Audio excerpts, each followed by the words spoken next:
I'm Madam Mood with Spend Smart Live Happy here, and in today's video I'm going to be sharing with you how you can go from the couch to a marathon, and how by building in an endurance routine with proper running form, anyone can become a better long distance runner. And the athlete that I'm going to be demonstrating with for you today is my very own little precious Eden, who is a teen, young adult martial artist athlete, and she really wants to begin to expand upon her endurance-based training and long distance running. Of course, with martial arts, as she's been training, she's been focusing more on her speed and her power and her agility. And while she is trained in those areas, she's never really run much more than a mile. So even though she is a conditioned athlete in other aspects, when it comes to endurance-based training, long distance running, marathoning, right, she lacks that skill set. So it's applicable to any of you out there, newbies, beginners, starting out on your fitness routine. And running is an incredible way, especially long distance running is an incredible way to aerobic capacity and your endurance levels, as well as it's a great way to burn fat. So we're going to go ahead and cover in this video basically how to get started on a running routine, proper running form, and go over some of the basics of a training program. Then we're going to be demonstrating for you how to do a proper warm-up, conduct the run, a proper cool down. And if you're interested in learning more about how you can go from a couch to a marathon, then please feel free to reach out to me. Marathoning is something I love to do. Personally, I've run several half marathons and obstacle course runs. It's something that I love to do, but after having just had a baby, I too am out of shape with my long distance running and need to get back into it. So thank you so much, and now we'll get right to it.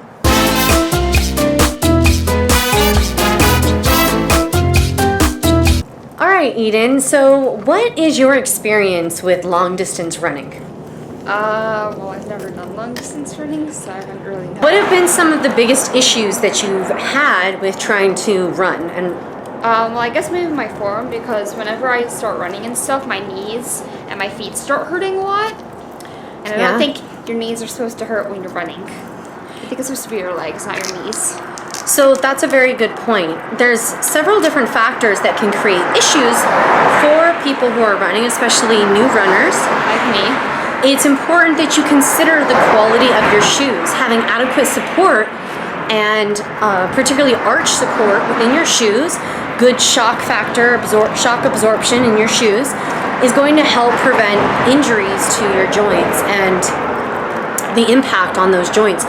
So a lot of new runners are going to experience things like shin splints. They can experience pain in their ankles or their knees or their hips. So in the past, you experienced that pain, knee pain, and then how did that make you feel about running when you were experiencing that kind of pain? It made me not want to do it, because I know kind of when I've run, I guess, more properly before, it didn't, like, it would hurt like in the legs, but that's normal and stuff when you're like building up your leg muscle and stuff for endurance. But it's not normal for it to hurt in your knees, so that kind of made me be like, I don't know how to run properly, so I don't want to run at all if I can't run properly, because then it hurts my knees. And that's awesome that you understand the difference. Especially if you're new to working out or new to a particular regiment, you're going to experience some muscle soreness, and you might feel fatigued, but there's a difference between that and pain, right?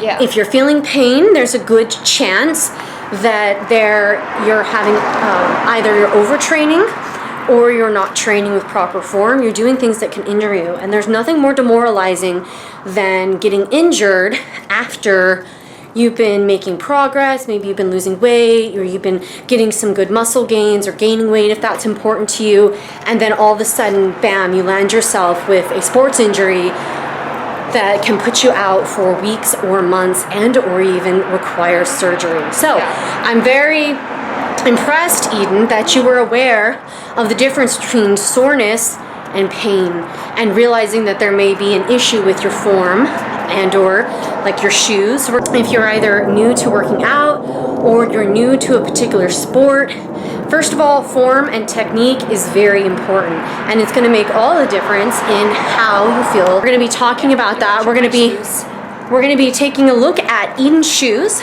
and the proper kind of shoes that she would need in order to embark on a serious long distance running or endurance based training program.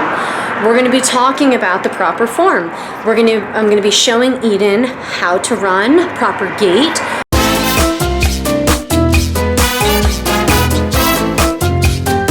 I don't really know the difference between running shoes and just normal shoes. Now we're going to be discussing the importance of your shoes. Having appropriate running shoes will be one of the biggest contributing factors to whether or not you're going to experience more pain, discomfort, even potential injuries. So having proper running shoes is extremely important. Now, where you can go to get proper running shoes, you can go to your local sports store.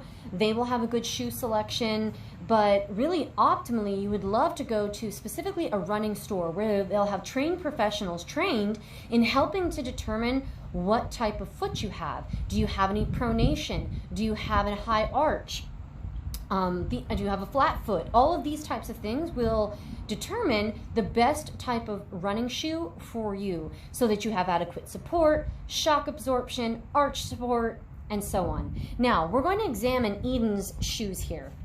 If you notice the bottom, these are not meant to be running shoes. These are great, just everyday kind of walking shoes.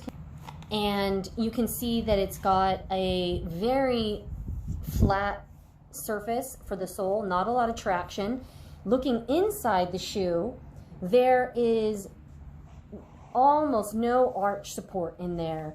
There's not a lot of cushioning on the sides or anything, which it would be fine for an everyday walking shoe, not adequate for running. So when you start getting into a regular routine running regiment, a good shoe like this is going to really be your best friend. It's totally worth the investment.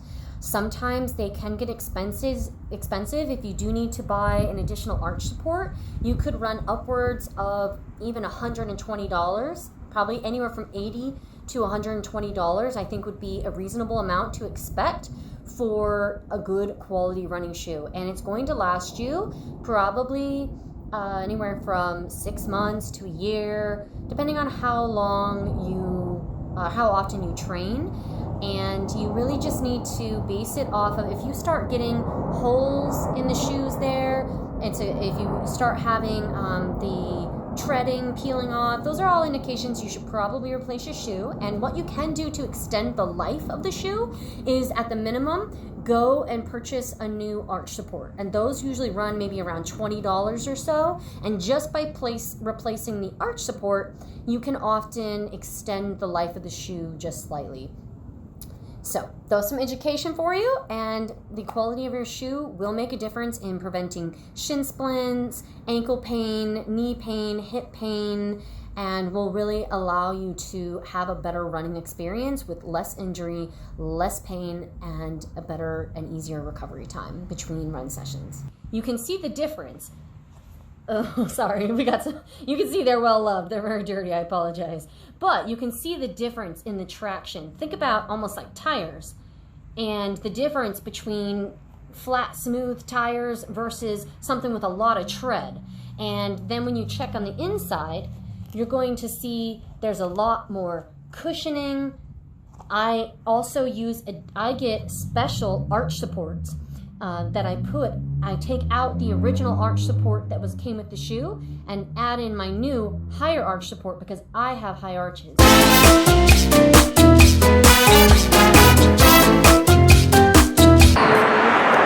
Start training your body to run properly when you've spent years running not properly.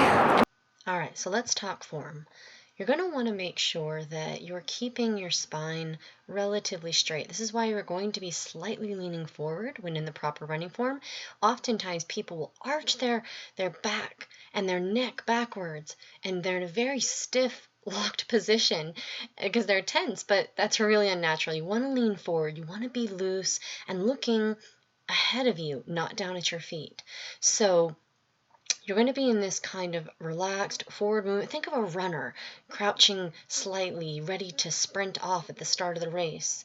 And when you're looking at your feet, when you're landing, you don't want to land on your heels. That is creating so much impact to the heel and to the ankle joint. You want to focus just on natural foot placement as it hits the ground, but more on the balls of your feet towards the middle of your foot. This is where it's going to be able to sustain the impact. And if you notice when in Eden, in this position, even though she's slightly leaned forward, she's actually in more of an upright or neutral position versus that backwards as I had previously shown you. So yes, you're going to be focusing on that forward ball of the foot towards the middle of the foot when you land, and you can roll slightly backwards. Your arms need to be moving forward and backwards on your side. You want to relax your hand, your fingers, and almost like you're holding a can of soda or a potato chip, just in this kind of relaxed open. Do not clench your fists. So again, you're going to want to keep your arms as you would normally walk and moving them forward and backward, not across the front of the body. Unless you're in an all-out sprint, most of the time you're not going to need to have those arms going across the front of the body. You're going to want to focus on keeping them relaxed on the sides. All of these things are what's going to help keep the body straight, in alignment. And when you look, you're going to look about 10 to 15 feet in front of you. This should be adequate enough to be able to be aware of any obstacles, but to keep your next in a relaxed and proper form. And you want to relax your shoulders. People tense their shoulders. They tense their backs. They're leaning backwards or they're clenching their fists.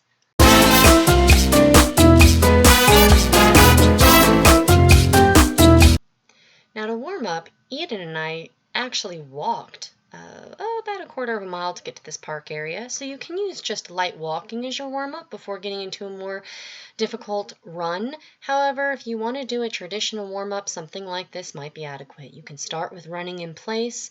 Each of these exercises you can do for approximately 30 to 60 seconds. Make sure everything's in place. And you can now move into jumping jacks. The goal in your proper warm-up is to get the muscles warm, is to get the heart pumping and the blood moving, the oxygen flowing, and everything just warm and ready. It's really important to properly warm up so that you do not get injured. A lot of people skip warm-ups, they skip cool-downs, but there's a reason for this. There's a reason that in every workout video and every fitness aerobics class that you take, the instructors will always have you do proper warm-ups and proper cool-downs. Now you can do these kickbacks. This is just going to help stretch out those quadriceps. So go ahead and kick those back, and you can again do this for approximately 30 seconds. There is no real precise set of exercises that you have to do or that are necessarily better than another. Of course, there are exercises you could do that are unhealthy or could hurt you, but as far as whether you do jumping jacks or you run in place or you do side-to-side shuffles, now we're moving into arm circles. You can create your own, you can get fun with it, or if you're working with a fitness trainer or instructor, they will be able to help guide you. You can look up tips and tutorials online for other warm-up exercise ideas.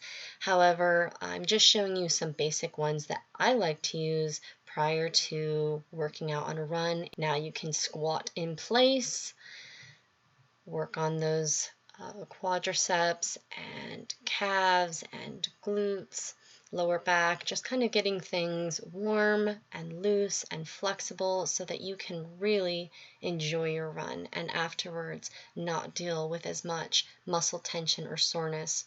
Of course, you'll see once we get to our cool down, stretching will be also an important factor in preventing that injury, preventing unnecessary soreness, and keeping things safe and sound.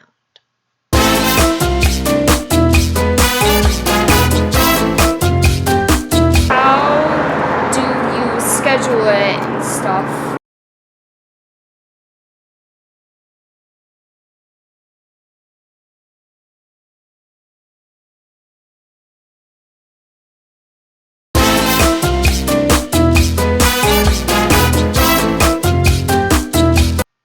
Now on to the cool down. This is so important. Please, even if you're in a hurry, take at least 3 to 5 minutes to stretch out those leg muscles. Really stretch your calves, your hamstrings, your quadriceps, your glutes, your lower back. Your body will thank you for it later, believe me. And it's also the perfect opportunity to maximize the opportunity to enhance and increase your flexibility, your range of motion for future workouts. So we're going to go ahead and stretch the hamstrings at this point. All of the stretches I'm showing you here, they're just some of the stretches that are available to you, ones that I commonly use. But you want to make sure that before leaning forward to do your to touch your toes or wherever it is that you can reach there on your ankle or calf, you want to square that chest out and lean forward as you saw me do. And then reach to where you can. Be sure to take nice long breaths in and out and really feel into the stretch. No need to bounce or do anything of that nature, but go ahead and you can periodically sit back up. See how Eden here can only reach down to her calves. So I'm showing her how to square forward, then reach, and have a nice exhale. You can continue to try to deepen that stretch and watch yourself improve. So again, square the chest, reach up, lean forward, touch the toes, and don't forget to breathe. Once upon a time, I could only go to my calves as Eden could. And it's been a real goal along my personal practice and obviously, of course, professional to increase and enhance that range of motion, that flexibility. I know it's hard, but just keep at it, keep practicing, and it will get better. Okay, we're going to go ahead and bring our feet together. You're going to want to bring them, the heels as close to the body as possible. You're focusing on letting those knees relax and kind of sink down towards the ground. You're going to bring those feet and heels in towards the body while keeping a straight and neutral spine, sitting up straight, and you're going to feel that definitely on your inner thighs and in the back of your thighs, right in this area. You should be feeling a nice, good stretch. So this is a great one. After running, I know that I get a lot of tension there in that inner thigh area, and this is just going to help relieve that muscle soreness later, again, as well as increase your range of motion and flexibility for the future. So another basic stretch you can do to work on those tight buns and hips as we commonly get when we do a lot of running. You can cross one foot over the other knee, and you're going to, in this case, I have my left leg and foot crossed over my right knee. You're going to feel that stretch in the back of your thigh, and you're going to go ahead and just kind of sink into it. Again, you want to keep your back up straight, and I'm focusing on bringing that right leg in, or the leg that is bent, in close towards the body. So you're going to see that one side may be tighter than the other. That's okay. Again, stick with it. Keep focusing on your stretching, and it will get better. I can tell you that breathing is a very essential part of this process. So the more that you breathe and relax and focus on allowing the muscles to release, the better of the stretch that you're going to get. All right. Now here's a stretch that you've probably seen online. Perhaps you've seen some real hippie fitness looking gurus talking about the benefits of primal movements and agility type training. So this is just going to be what's commonly known as an Asian squat. And even though it looks like a simple position, simple enough position. If you have not utilized this stretch on a frequent basis, you'll notice when you get down into that squat, your calves may burn, your ankles may hurt. It's surprisingly more difficult than you realize. So by crouching down into that Asian squat position, you can really allow for enhanced flexibility and mobility within the hips, the lower back, and the lower body. So definitely a good one. I'd recommend starting out trying to get into that position at like 10 minutes a day and grow from there. Now we're just doing a simple side bend. This is just gonna help relax the back and relax your shoulders after that run that you just accomplished. And we're just having, Eden and I are having some fun here. So I don't often stretch the upper body too much after a run, but I like to a little bit, just as running is a full body movement exercise, and I just want to add that extra relaxation and release in the upper body as well as the lower body. So a few simple upper body stretches here before we close it out for the day.